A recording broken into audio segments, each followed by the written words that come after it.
প্রিয় দর্শক, আবার আসলাম আপনাদের প্রিয় অনুষ্ঠান জীবনের গল্প নিয়ে। আমাদের ক্যামেরার সামনে আছে এক এতিম অসহায় লাল টুকটুকো পরি।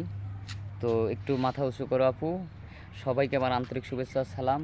আমার আপুটাকেও সালাম জানাই। আসসালামু আলাইকুম আপু, কেমন আছো? ওয়ালাইকুম আসসালাম। আলহামদুলিল্লাহ ভালো আছি। আপনারা কেমন আছেন?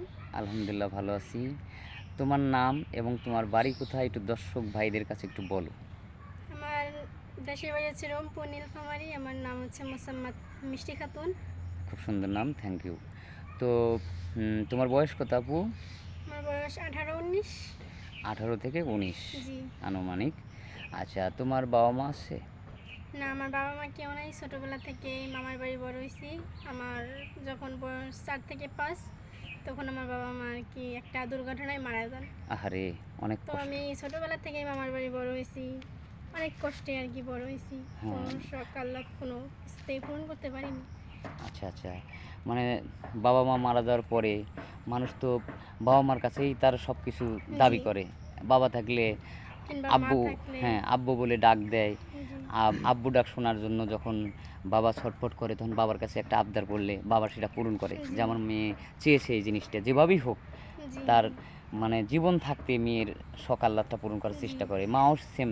কিন্তু সেই সময় তুমি তোমার বাবা মাকে সেইভাবে ডাকতে জি, পারো যে নাই। সময় আমি সকাল পূরণ করার জন্য একটা আবদার করবো, ঠিক সে সময়ই আমার বাবা মা বাবা মা এই মারা দুনিয়া গেছে। ছেড়ে চলে যান। তখন আল্লাহ মামার কাছে তো তাআলা। সব কিছু চাওয়া যায় না, কারণ মামার ঘরে থাকে মামানি। জি।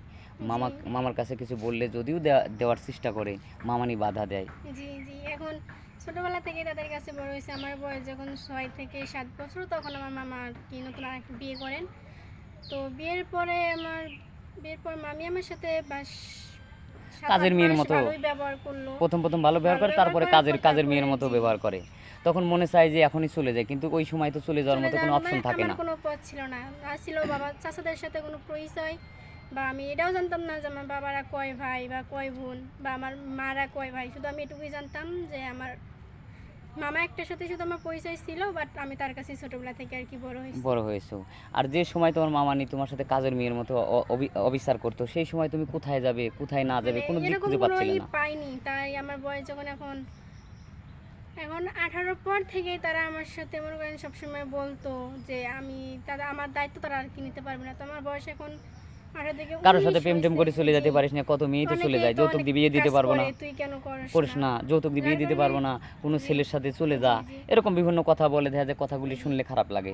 জি। তখন হয়তো কারো মাধ্যমে জি। তুমি আমাদের এই ক্যামেরার সামনে আসছো, যে জি। এখানে যা যদি একটু ভালো একটা মনের মানুষ পাই, তাহলে সবচেয়ে ভালো হয়। ঠিক আছে না? জি।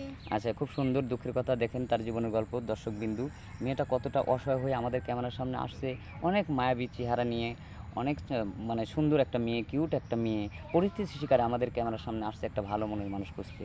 তো তোমার বয়স তো 18-19, তুমি কোন ধরনের পাত্র চাচ্ছ, কত বয়সের পাত্র চাচ্ছ? এখন বয়স দিয়ে বা বাচ্চা কাচ্চা থাকলে আমার সমস্যা নেই, তবে মানুষটাকে ভালো হতে হবে, সরল হতে হবে, মনটা ভালো হতে হবে। বাট এটাই ইচ্ছা আমার চাওয়া যে সে আমাকে ভালোবাসলেই হবে, বা তার পায়ের নিচে আমার ঠাঁই দিলেই হবে। বয়স কোনো ম্যাটার না। বয়স 40 হোক, 45 হোক, 30 হোক, বয়স নিবে না। না। শুধু তোমাকে যাতে স্ত্রী হিসেবে ভালোবাসে, জি। রেসপেক্ট করে, হ্যাঁ, জি। বয়স তাতে করে তুমি স্বামী সেবা করতে চাও, জি। তাই না? তুমি স্বামী সেবা, ঠিক আছে। সুপ্রিয় দর্শক, তোমার কোনো পার্সোনাল ফোন নাম্বার আছে? না, না, আমার পার্সোনাল কোনো ফোন নেই। এখন আমাকে যদি কেউ তার জীবন সঙ্গী বানাতে হয়, তাহলে অবশ্যই ভাইদের সাথে যোগাযোগ করবে। এর কোনো পার্সোনাল ফোন নাম্বার নাই। আমাদের স্ক্রিনে আমাদের ফোন নম্বর দেওয়া থাকবে, হোয়াটসঅ্যাপ আর ইমো আছে। কেউ অযথা ভিডিও কল দিবেন না। সেই সাথে সবাই সুস্থ থাকবেন, ভালো থাকবেন। আল্লাহ হাফেজ।